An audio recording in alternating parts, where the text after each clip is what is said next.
এজন্য আপনাদেরকে বলছি, আজকের আপনারা বাড়ি গিয়ে প্রত্যেকের ব্লাড গ্রুপটা একটু জেনে রাখবেন। প্রত্যেকের ব্লাড গ্রুপটা একটু জেনে রাখবেন। এটা জেনে রাখা আপনার জন্য দরকার, জরুরি আছে। এক সময় প্রয়োজনটা বুঝতে পারবেন। সাথে সাথে আর একটা জিনিস করবেন, বাড়িতে গিয়ে 1990 সালের পরে যাদের জন্ম, তাদের জন্ম certificate, Aadhaar card, voter card, PAN card যদি থাকে, পাসপোর্ট, ড্রাইভিং লাইসেন্স যদি থাকে, পঞ্চায়েতের রেসিডেন্সিয়াল সার্টিফিকেট, এগুলো নেবেন। জমির দলিল বা পর্চা নেবেন, বের করে নামগুলো ঠিক আছে কিনা একটু দেখে নেবেন।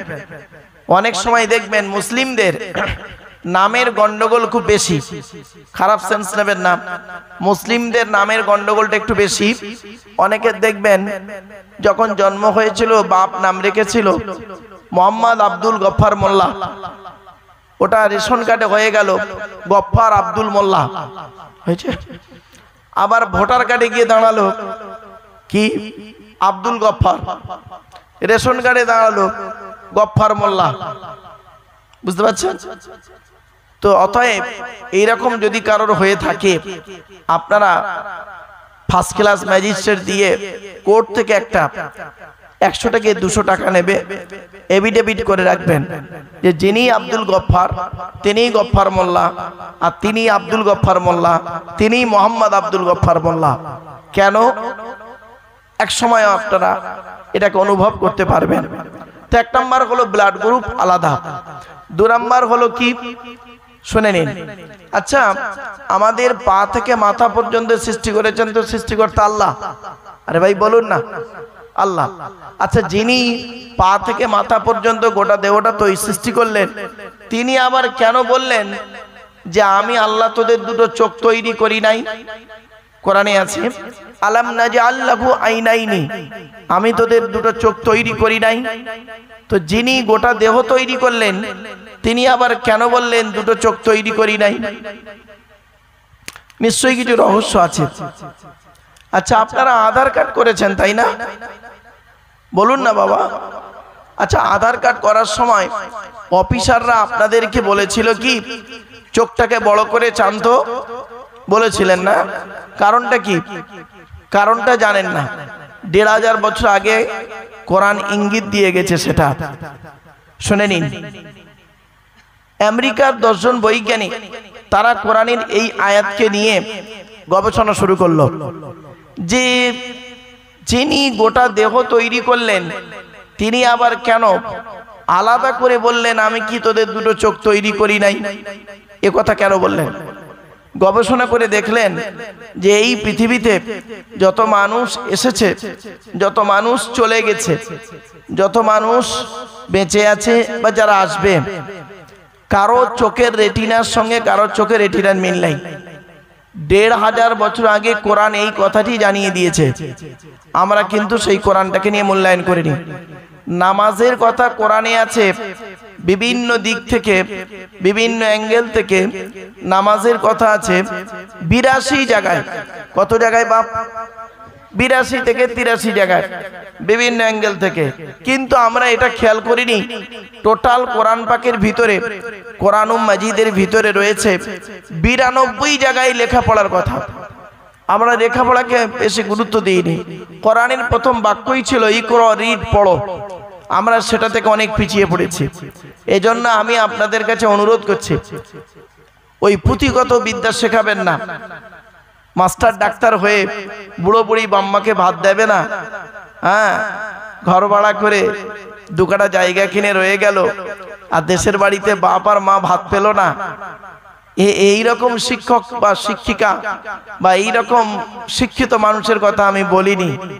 মনে রাখবেন, মুহাম্মদ সাল্লাল্লাহু আলাইহি সাল্লাম বলেছেন পৃথিবী ধ্বংসের লক্ষণ হলো বিদ্যা সমাজ থেকে উঠে চলে যাবে। তার মধ্যে এই একটাই বিদ্যা। এটাকে নিয়ে গবেষণা হয়েছে, এর বিভিন্ন দিক নিয়ে আলোচনার সময় আসলে আমি করছি ইনশাআল্লাহ। চলো, তো 1 নাম্বার হলো ব্লাড গ্রুপ আলাদা। 2 নাম্বার হলো কি? 2 নাম্বার হলো চোখের রেটিনা আলাদা। 3 নাম্বার হলো কি? ফিঙ্গারপ্রিন্ট আলাদা।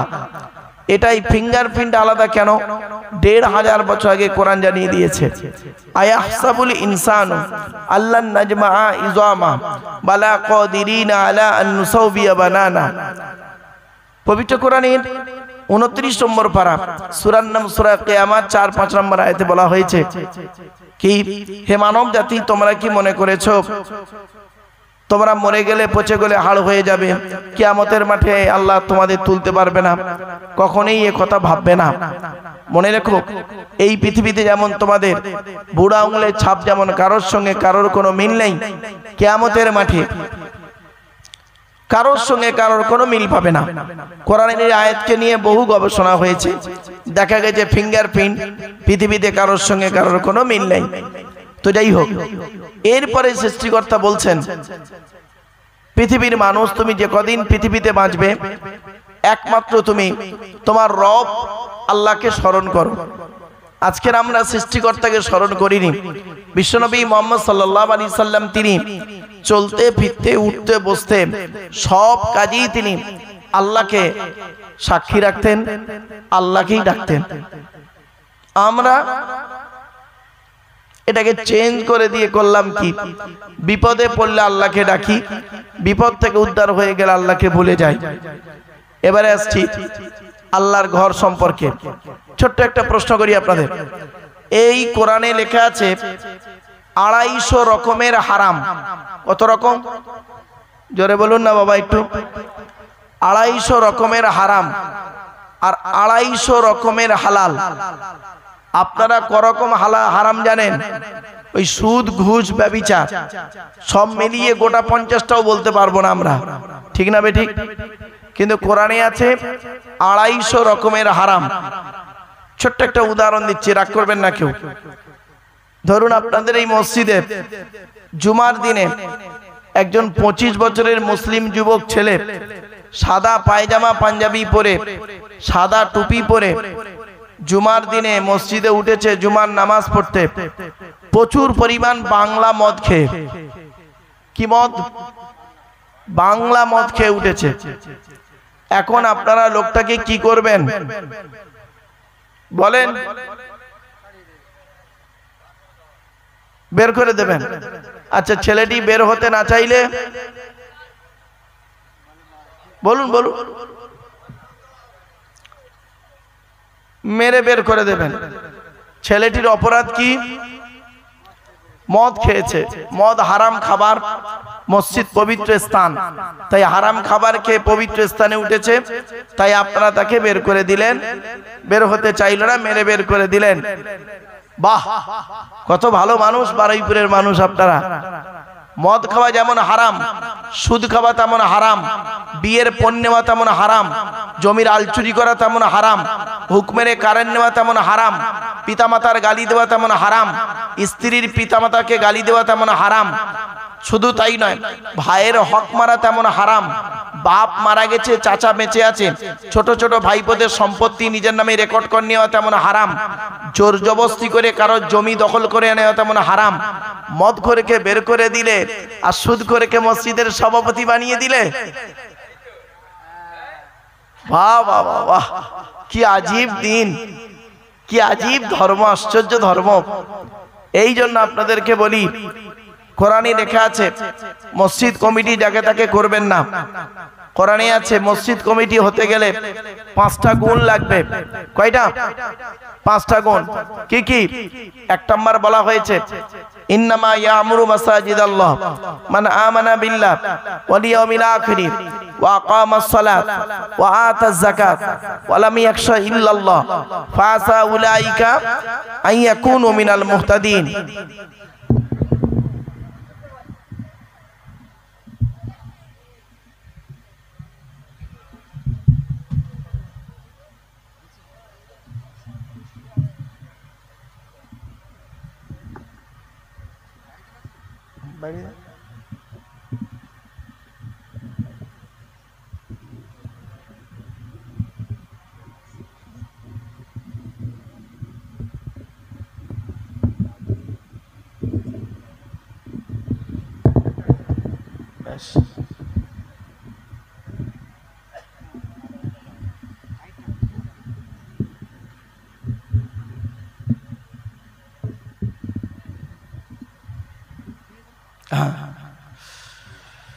এই কোরআনের আয়াতটি আছে 10 নম্বর পারা 8 নম্বর পৃষ্ঠা 9 নম্বর লাইন, সূরার নাম সূরা তাওবার 18 নম্বর আয়াতে। সেখানে বলা হয়েছে মসজিদের দায়িত্ব কারা নেবে, মসজিদের দায়িত্ব কোন লোকটাকে দেওয়া হবে। যাকে তাকে মসজিদ কমিটি করবেন না, কিয়ামতের মাঠে আপনাদের জবাব দিতে হবে। রাগ করবেন না, আমাকে ভুল বুঝবেন না। এই কথাগুলো আগে বলতাম না, এখন কেন বলি জানেন? বাস্তব জীবনের দিকে লক্ষ্য রেখে কথাগুলো আমাকে বলতে বাধ্য হতে হয়। 1 নাম্বার হলো, যে ব্যক্তি আল্লাহকে 100% বিশ্বাস করে ওই ব্যক্তি মসজিদের দায়িত্ব নিতে পারবে। 2 নাম্বার, যে ব্যক্তি কিয়ামতকে 100% বিশ্বাস করে ওই ব্যক্তি মসজিদের দায়িত্ব নিতে পারবে। 3 নাম্বার, ওয়া আকামাস সালাত, যে ব্যক্তি 5 ওয়াক্ত নামাজ আদায় করবে ওই লোকটি মসজিদের দায়িত্ব নিতে পারবে। 4 নাম্বার, ওয়া আতাজ যাকাত, যে ব্যক্তি যাকাত আদায় করবে। অনেকে আছে যাকাত ফরজ হয়ে গেছে আদায় করে না, এজন্য আপনাদেরকে বলে যাচ্ছি যাকাত আদায় করবেন। যাকাত না দিলে কঠিন শাস্তি আছে, পরকালে কঠিন পাপ মানে কষ্ট আছে। এজন্য আমি আপনাদেরকে বলছি যাকাত আপনারা দেওয়ার চেষ্টা করুন। অনেকে আছেন যাকাত দেন না, মা বোনেদের বলে যাচ্ছি, মায়েরা বোনেরা আপনারা যাকাত দেবেন, বিশেষ করে আপনার গহনার যাকাত, এটা মাথায় রাখবেন। অনেক সময় দেখা যায় মসজিদের ক্যাশিয়ার হিসেব চাইলে খালি পালাচ্ছে, হিসেব চাইলেই পালাচ্ছে, তার মানে মাল ঘাপলা। রাগ করবেন না, মসজিদের নামে পুকুর, মসজিদের নামে জায়গা, মসজিদের নামে দোকান, মসজিদের নামে অনেক কিছু আছে। যখন বয়োজ্যেষ্ঠ লোকেরা আজ থেকে 100 বছর আগে কি 50 বছর আগে যখন মসজিদ তৈরি করেন, 5 জন বুড়ো মানুষ, ধরুন উদাহরণ দিচ্ছি, 5 জন বুড়ো মানুষ মিলে মসজিদ তৈরি করেছেন। তো মসজিদটা আগামী দিনে চলবে কিভাবে, সেজন্য তারা বুদ্ধি করে করলেন কি, 5 জন 1 বিঘা করে জমি, 5 বিঘা জমি দিয়ে গেল মসজিদের নামে। কাকে দেবে এখন জমিটা, কে চাষ করবে? তো মসজিদেরই একজন মুসল্লি তাকে বলল, তুই তো গরিব, তুই এক কাজ কর, এই 5 বিঘা জমি তুই চাষ কর, আর প্রতি বছরে কিছু টাকা মসজিদে তুই দিয়ে দিবি, পার্সেন্টেজ করে দিল। এ করলো কি, প্রথম 10 বছর দিল, 3টে বুড়ো মরে গেল। তার পরের 5 বছর দিল, আরো 2টো বুড়ো মরে গেল। তাহলে 5টা বুড়ো যে দিয়েছিল 1 বিঘে করে 5 বিঘে, 5 জনই মারা গেল। এ করলো কি, আস্তে আস্তে ওই 5 বিঘা জমিটা নিজের নামে রেকর্ড করে নিল। কিছু বুঝতে পারছেন আমার ওয়াজ? নিজের নামে রেকর্ড করে নিল, করে নিয়ে সেখানে বিন্দাস থাকে। বর্তমানে মসজিদের কোনো আয় ইনকাম নেই, বর্তমান কমিটি হাতে কিছুই নেই। তো ধরুন আপনাদের গ্রামের একটা মোহরি ছিলেন, মোহরি যে কোর্টে কাজ করে, তো মোহরি করেছে কি, এই জায়গার দলিল দেখে, দাগ নাম্বার, জিএল নাম্বার দেখে দেখছে যে বারুইপুরের এই গ্রামে, এই গ্রামটার নাম কি, নিশ্চিন্তপুর গ্রামে 634-এর দাগে 5 বিঘা জমি আছে, একটাই প্লট। 32-এর রেকর্ড, 62 রেকর্ডে আছে, মসজিদের নামে ওয়াকফে লিল্লাহ। বর্তমানে যে রেকর্ড বের হয়েছে কার নামে, ধরুন আব্দুল গফফার মোল্লার নামে। ভাই যার নাম গফফার রেখে যাবেন না, আমার আবার বাড়ি যেতে হবে, বুঝতে পারছেন? ব্যাস, এবারে যখন তার ছেলেদের কাছে গিয়েছে মসজিদ কমিটি, ভাই তোমার বাপের নামে রেকর্ড হয়েছে মসজিদের নবী, তুমি ফিরিয়ে দাও। কেন সে দেবে? বারুইপুর নিশ্চিন্তপুর এলাকায় 5 বিঘা জমির দাম এখন অনেক, যেখানে 1 কাঠার দাম 10 লাখ টাকা, তাই তো? তাহলে কত টাকা হচ্ছে?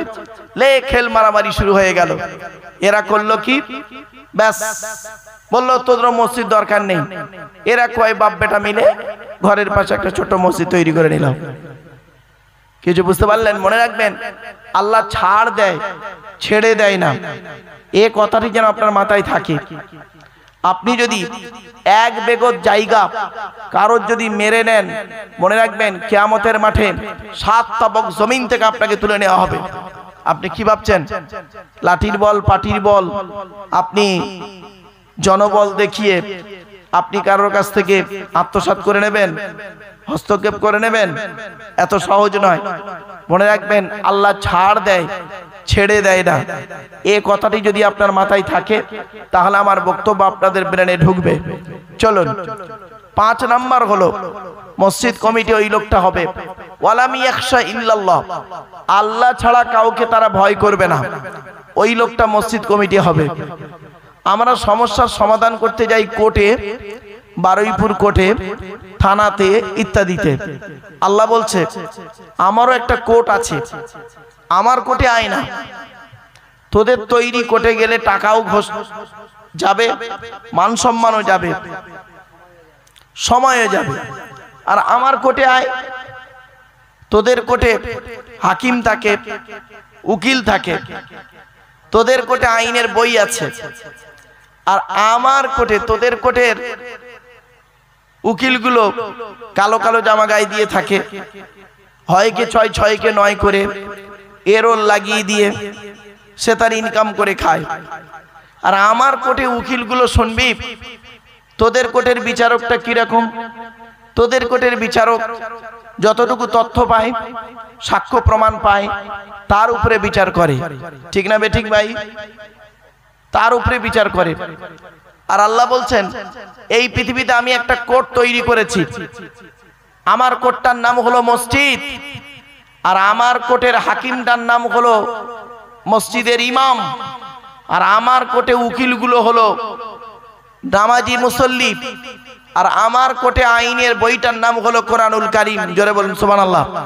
সুতরাং আমার কোর্টে চলে আয়, আমার কোর্টে আয়, আমার কোর্টে এলে তোদের বিচারটা খুব সঠিক হবে। তোরা করলি কি, আমার কোর্টে না এসে তোদের তৈরি কোর্টে চলে গেলি, গিয়ে সমস্যাটা আরো বাড়িয়ে দিলি, আমার উপরে ভরসা তোদের হারিয়ে গেল। এজন্য মসজিদ কমিটি ওই লোকটা হবে ওয়ালাম ইয়াখশা ইল্লাল্লাহ, যে ব্যক্তি আল্লাহকে 100% বিশ্বাস করবে, ওই লোকটা মসজিদ কমিটি হবে। ওয়ালাম ইয়াখশা ইল্লাল্লাহ, যে ব্যক্তি আল্লাহ ছাড়া কাউকে ভয় পায় না, ওই লোকটা হবে মসজিদ কমিটি। আজ এই 5টা গুণ বললাম, বাড়িতে গিয়ে আপনারা কালকে চিন্তা করবেন যে এই 5টা গুণ আমার মধ্যে আছে কিনা। যদি আপনার মধ্যে থাকে তাহলে আপনি মসজিদ কমিটিতে থাকবেন, আর যদি আপনার মধ্যে না থাকে দয়া করে মসজিদ কমিটি থেকে রিজাইন দিয়ে দেবেন। আপনার মতো অযোগ্য অপদার্থ মসজিদটাকে নোংরা না করাই ভালো। মসজিদ হলো পবিত্র স্থান। আচ্ছা, কথাগুলো শুনতে খারাপ লাগছে না বাবা? হ্যাঁ, কিছু করার নেই বাবা। আমি তো বারুইপুরেরই বাসিন্দা, আবার ডায়মন্ড হারবারে আমার বাড়ি। হ্যাঁ, ওখানে থাকি বেশি, এখানে থাকি কম, খুব কম। আসি, কিছুক্ষণ থাকি, একটু চাটা করে খেয়ে আবার চলে যাই। তো যাই হোক বাবা, এ আদমের সন্তান মুসলমান রোজার মাসে সারা দিন রোজা রেখেছে। মাগরিবের এই ফজরের আগ থেকে নিয়ে মাগরিবের আজান পর্যন্ত বসে আছে ইফতারের অপেক্ষায়। ফেরেশতারা সৃষ্টিকর্তা আল্লাহকে বলছে, আল্লাহ আপনার এই বান্দারা এত ধৈর্যশীল, কল্পনার বাইরে। বলছে কিরকম? বলছে এই দেখেন, এরা এখনো পর্যন্ত কিছু খাচ্ছে না, সারা দিন না খেয়ে বসে আছে। আল্লাহ বলছে ওদের চিনিস? ও কি জিনিস ওরা? এই দেখ, সারা দিন রোজা রেখেছে আমাকে খুশি করার জন্য, এক ওয়াক্ত নামাজ পড়েন। ঠিক না বেটি? এক ওয়াক্ত নামাজ পড়েন, রোজা রেখেছে। ফেরেশতারা তো অবাক। এ বাচ্চা, এই আসতে। আবার আল্লাহ বলছে, এ বান্দাকে চিনিস? আদমের সন্তানকে চিনিস? এই দেখ, ও নামাজও পড়েনি, রোজাও রাখেনি, ইফতারের সময় দেখবেন ইফতার করতে বসে পড়েছে। কি আশ্চর্য! এই জন্য বললাম এই জাতিটাকে, মানব জাতিকে চেনা খুব মুশকিল। চলেন, তো 1 নাম্বার শ্রোতা হতে গেলে সৎ, এই কমিটি হতে গেলে বাবা সৎ হতে হবে। 2 নাম্বার 5 ওয়াক্ত নামাজি হতে হবে। 3 নাম্বার হলো কি, হালাল খাবার ভক্ষণ করতে হবে। এই 3টে জিনিস যদি জলসা কমিটির মধ্যে থাকে, সেই জলসায় আল্লাহর রহমত নাজিল হবে। বাপেরা, আমার এই কথাটাকে ফেলে দেবেন না। একদিন এই কথাটা মূল্যায়ন করবেন যে ব্যক্তিটি বলে গিয়েছিলেন যে এই কথাগুলো কি। আজ দেখেন, এবার শ্রোতা হতে গেলে আপনাদের কি লাগবে? আপনাদের 3টে জিনিস লাগবে। আশা করি 3টেই ছবি আছে। 1 নাম্বার, শরীর পাক। আপনার শরীরটা পাক আছে কিনা দেখুন তো। শরীর প্রত্যেকেই পাক আছে, কেউ না পাক নেই এখানে। তবে অনেকের হয়তো অজু না থাকতে পারে, কিন্তু শরীরটা পাক আছে। 2 নাম্বার, কাপড় পাক। আশা করি আপনারা চয়েসেবল কাপড় যে যা পরে আছেন, আপনাদের কাপড়টা পাক আছে, না পাক নেই। 3 নাম্বার, জায়গা পাক। তো আপনারা বসেছেন চেয়ারে, আশা করি জায়গাটি পাক আছে। তো এই 3টে জিনিস ঠিক রাখতে হবে। এবারে আসুন আলোচনায় ফিরে যাচ্ছি। সৃষ্টিকর্তা বলছেন যে তোর দেহের মধ্যে 3টে জিনিস আলাদা। 1 নাম্বার হলো ব্লাড গ্রুপ আলাদা। ব্লাড গ্রুপ, ব্লাডের 4টে গ্রুপ, এ বি, এবি আর ও, প্রত্যেকটার মাইনাস প্লাস। ব্লাড গ্রুপ আলাদা।